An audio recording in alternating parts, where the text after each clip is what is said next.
नमस्कार साथियों, सर्व समाज जोड़ो अभियान के तहत श्रीमती कर्मा देवी जी के 13वीं संस्कार में शोक संवेदना प्रकट करते हुए इस मौके पर मौजूद रहे श्री राम लखन प्रजापति, पुत्र गयादीन प्रजापति, अमर कुमार, शिवराज, रामराज, अमरावती, कलावती, राजवती और आए हुए साथियों के साथ 2 मिनट का मौन रखा गया तथा संस्कार सेवा सोसाइटी के उद्देश्यों, क्यों, कैसे करें अंतिम संस्कार को लेकर महेश कुमार प्रजापति, प्रदेश अध्यक्ष व भावी प्रत्याशी, लोकसभा 39 के द्वारा लोगों को किया गया जागरूक तथा शिक्षा, राजनीति और दहेज जैसे मुद्दों पर लोगों को किया गया जागरूक। इसी के साथ युवा साथी रविशंकर, तारकेश्वर, प्रदीप कुमार, संदीप कुमार, सुभाष चंद्र तथा आकाश, विकास और राधे श्याम के साथ साथ सैकड़ों की संख्या में लोग रहे मौजूद। आप देख रहे हैं STF 24 न्यूज संवाददाता सोनू मेजर के साथ। अपने नज़दीकी खबरों के लिए चैनल को सब्सक्राइब करें। जय हिंद, जय भारत।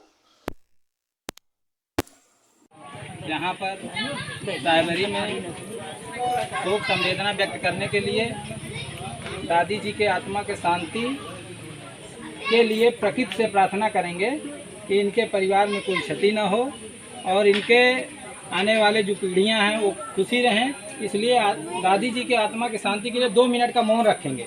उसके बाद फिर 5 मिनट ज़्यादा आपका टाइम लिया जाएगा। उसके बाद फिर आप अगली प्रक्रिया में रहेंगे। ठीक है, 2 मिनट का पहले मौन रखना है। आप सभी से निवेदन है 2 मिनट का मौन रखिए। उसके बाद जो होगा, हम कहते संगठित होने की बात है। लोग हमको बहुत कहते हैं, उल्टा सीधा बोलते हैं। मैं कहता हूं कि संगठित होने की बात है। अगर कहीं घटना हो जाती, किसी का मर्डर हो जाता, हत्या हो जाती है, बलात्कार होता है, वहां पर इस भीड़ को अगर इकट्ठा नहीं कर सकते तो हम जिस जगह पर आए हैं वो परिवार पीड़ित है, हमको समझना होगा। उन्होंने बुलाया, उनकी कोई गलती नहीं, मगर हमको समझना होगा वो पीड़ित है, उनका सहयोग करना चाहिए। ना कि हमको एक व्यवस्था को लेकर 1 लाख रुपए, 2 लाख रुपए, 1.5 लाख रुपए, 50,000 रुपए मृत्यु भोज में खर्चा करें। भोज, मृत्यु भोज, जैसे बहु भोज होता है वैसे ये मृत्यु भोज है और संविधान में बंद है। इसलिए इसके लिए आप लोगों का सहयोग, समर्थन मिलेगा तभी बंद होगा। दुनिया के बिहार में विश्वकर्मा समाज, हमारे रखा प्रतापगढ़ में ब्राह्मण समाज और प्रजापति समाज, अन्य समाज के लोग बंद कर रहे हैं। आपको विश्वास न होगा, पेपर कटिंग मेरे पास है, मैं दे सकता हूँ। जो आए दिन हम लोग क्रियाकलाप करते हैं या व्यवस्था के लोगों द्वारा थोपा गया चीज़, जो थोपा गया है, हम उसको ढो रहे हैं। इसलिए आप सभी से ज़्यादा से ज़्यादा 5 मिनट में अपनी बात रखेंगे। सर्वप्रथम हम लोग कहीं घटना, दुर्घटना हो जाती है तो वहाँ जाते हैं तो राम नामी चुनरी ले जाते हैं तो उस राम नामी चुनरी का दुरुपयोग होता है।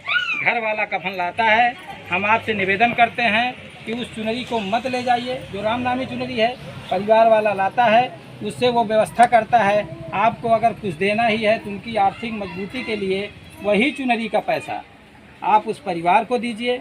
आपके बस के भाड़े में, लकड़ी खरीदने में उनकी आर्थिक स्थिति में मजबूती प्रदान करेगा। और आपका दिया हुआ जो चुनरी है उसका दुरुपयोग होता है, आप जानता है, नहीं जानता। कारण है संविधान में 9वें नंबर पे वो सदस्य थे, अपने समाज के हैं, अपने महापुरुष हैं, मगर लोगों ने छुपाया, नहीं दिखाया। इसलिए हम लोग नहीं जानते कि हमारे भी दादा संविधान में थे तो दूसरे की कर रहे हैं। बाबा साहब अध्यक्ष थे, उस समिति के अध्यक्ष थे।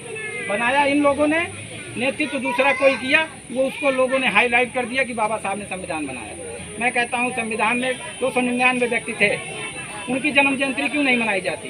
तो जब जिस समाज के लोग जगह थे उसको हाईलाइट करके भगवान बना दिए। आज हम लोग उसी को पूज रहे हैं। अपने माता पिता को भगवान बनाइए ना, ये हमारे भगवान है, उनको तेल लगाने की जरूरत नहीं थी। कुछ आप बदलो, कुछ हम बदलेंगे। संघर्ष होगा तो दुनिया बदल जाएगी ऑटोमेटिक, जब इच्छा होगी तभी। और यहाँ पर महिलाओं, जब देखो आपकी बिटिया शिक्षित होगी तो घर को शिक्षित करती है, एक मायका एक ससुराल। तो बिटिया को ये मत सोचिए कि बस शादी करना है, अपनी प्रतिज्ञा पूरी हो गई, उसको भी शिक्षा दीजिए। उससे पूछिए एक बेटा क्या करना चाहते हो। अगर आप ऐसा नहीं पूछेंगे तो बेटे को पढ़ाइए, फिर दहेज लीजिए, फिर हत्या होगी, मर्डर हो जाएगा, क्या करेंगे? कोर्ट कचहरी जाइए, ज़िंदगी भर भटकते रहिए, अपने समाज को मारते हुए देखते रहिए। अभी कोई एक्सीडेंट हो जाए, वहाँ देख रहे हैं, आंखों से देखा हुआ सब आदमी गवाही देने के लिए तैयार नहीं है, तो आपकी लड़ाई कौन लड़ेगा? हमारे अभी इसीपुर का मामला है और ओझा के पुरवा का। पुलिस की गाड़ी से 2 प्रजापति मारे गए।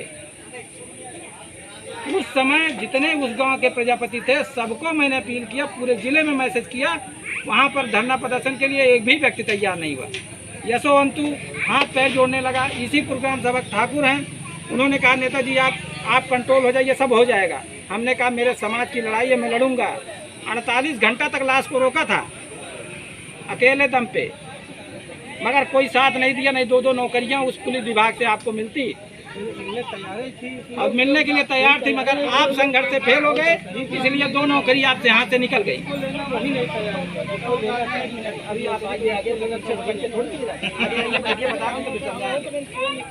उसके बाद जब आपका अधिकार दूसरा कोई नहीं दिलाएगा, आपके अंदर की शक्ति बढ़ेगी तभी कुछ हो सकता है। बाकी मैं प्रतापगढ़ जगदीशपुर का रहने वाला हूँ, आपके पास एक हैंड मिल जाएगा, अभी ये लगा हुआ है। ये मत समझिए कि मुझे वोट देने के लिए मैं कह रहा हूँ, मत दीजिए। आज़ादी के 75 साल तक हम लोगों ने सबको दिया है, मिट्टी के बर्तन से लेकर चाहिए था ना, मुझे वही चलना चाहिए था। तो इसलिए पढ़ाई पढ़ रहे हैं तो सही दिशा में। जो बच्चे यहाँ उपस्थित हैं, जो पढ़ना चाहते हैं या पढ़ते हैं, वो सही जगह किसी शिक्षा के केंद्र से जुड़ के, सामाजिक संगठन से जुड़ के अपनी मजबूती दिखा सकते हैं, अपने हुनर दिखा सकते हैं। कोई ज़रूरी नहीं है कि एक ही आदमी हीरो बन सकता है, एक ही आदमी कलेक्टर बन सकता है, IAS PCS जज बन सकता है। आपके अंदर वो शक्ति है, अपनी शक्ति को बढ़ाइए। 12 घंटा काम करना है, मत पढ़िए। 6 घंटा काम करता है, 6 घंटा पढ़िए। 6 घंटा पढ़ेंगे, 6 घंटा वाली ड्यूटी मिलेगी। 4 घंटा काम करेंगे, 4 घंटा पढ़ेंगे, मस्त सिग्नेचर करके चले आएंगे। देखते होंगे ना कितना देर DM कितना देर रुकता है। तो ये कैपेसिटी है। अब आप कंप्यूटर क्षेत्र में बच्चों को डालिए, और किसी को ब्लड डोनेशन की ज़रूरत पड़ गई, मान लो हमारा भाई ब्लड से पीड़ित है, ब्लड चाहिए उसको। अब हमारे समाज में डर लगता है कि ब्लड नहीं देंगे, फ़ोन नहीं उठाते हैं। आप ब्लड देंगे, आपका जो अंदर का कचरा है वो साफ़ हो जाएगा और एक आदमी को ज़िंदगी मिलेगी। और ब्लड फिर 1 महीने बाद बन जाता है। कभी किसी को ब्लड की ज़रूरत हो, अगर आप लोग सहयोग देंगे तो मैं जितना ब्लड लगेगा देने के लिए तैयार हूँ। हम अकेले नहीं, संगठन के माध्यम से। अब ये टेस्ट करने की बात है, तो आपके अंदर भी ब्लड है, आप टेस्ट मत करिए, आप पहले दे कर आइए। मैंने 1 यूनिट ब्लड दिया, अब आपका नंबर है, ठीक है। और किसी भी चीज़ को लेकर मैं एक अधिवक्ता हूँ, अच्छा नहीं लगता लोग कहते हैं, मगर किसी भी छोटी छोटी बातों को लेकर आप मुकदमे में फंसते हैं तो आपकी एक पीढ़ी पीछे जाती है फर्स्ट मुकदमे में, और आपके धन का शोषण होता है, समय का शोषण होता है, आर्थिक शोषण होता है। इसलिए थोड़ा सा दूरी बनाइए। सोचिए कि हमारा भाई है, हम उसके लिए छोड़ दें चलेगा, मगर आप 20 साल लड़ेंगे, 25 साल लड़ेंगे, हो सकता है आपके नाती लड़ें। ऐसी व्यवस्था को भी धीरे धीरे कम करना है। और दहेज, लोग अपनी लड़कियों की शादी करते हैं, लड़कों की शादी करते हैं तो मुंह से मांगा गया, स्वयं से दिया गया दहेज को दहेज नहीं कहते हैं। जो मांग किया जाए, जैसे हमने मांगा हमको बुलेट चाहिए, गाड़ी चाहिए, मेरा लड़का नौकरी करता है, ये गलत है। आपका लड़का कमाता है तो कमा रहा है तो खरीद लेगा। अब आप किसी को, एक लड़का नौकरी पर आप स्कॉर्पियो देने के लिए पहुंच गए, तो मीडियम वर्ग की जो लड़की हैं, महिलाएं हैं, उनके बच्चों की शादी कैसे होगी? जब आप स्कॉर्पियो दे देंगे नौकरी वाले को, प्राइवेट बिजनेस वाले को अच्छा पकड़ लिए उसको दे देंगे, तो जो मीडियम वर्ग है वो किसके साथ शादी करेगा? इसको किसको समझना है? हमको आपको करना है ना, तब होगी व्यवस्था परिवर्तन। और अगर जो व्यवस्था अभी नाऊ साहब को विदा कीजिए, जितने लोग हैं लगभग 50 साल प्लस, 40 साल प्लस पैर छू रहे हैं, तेल लगा के पैर छूते हैं। ये तो बहुत मना किया गया तो कुछ कंट्रोल हुआ था, नहीं तो पैर में तेल लगा के छूते हैं। ना तो वो मेरी मम्मी है, ना तो मेरी दादी है, ना तो मेरा बाप है। वो एक प्रजा है, मैं भी प्रजा हूँ था, मगर अब राजा बनने की तैयारी में आप लगोगे तो आप भी राजा बन सकते हो, क्योंकि दक्ष प्रजापति राजा थे। राजा की औलाद राजा ही होती है, चाहे वो विकलांग हो, अंधा हो, कोई भी हो। आज राजा भैया की औलाद जो भी पैदा होगी वो राजा ही होगी कि प्रजा होगी। इसलिए राजा की संतान हो, अपनी शक्तियों को जगाइए ना, अपने अंदर की जो शक्ति है उसको जगाइए, तभी कुछ हो सकता है। कोई दूसरा बाबा साहब भीमराव अम्बेडकर, ज्योतिबा राव फूले, संत राम BA, रत्नप्पा कुम्हार, कोई नहीं आएगा।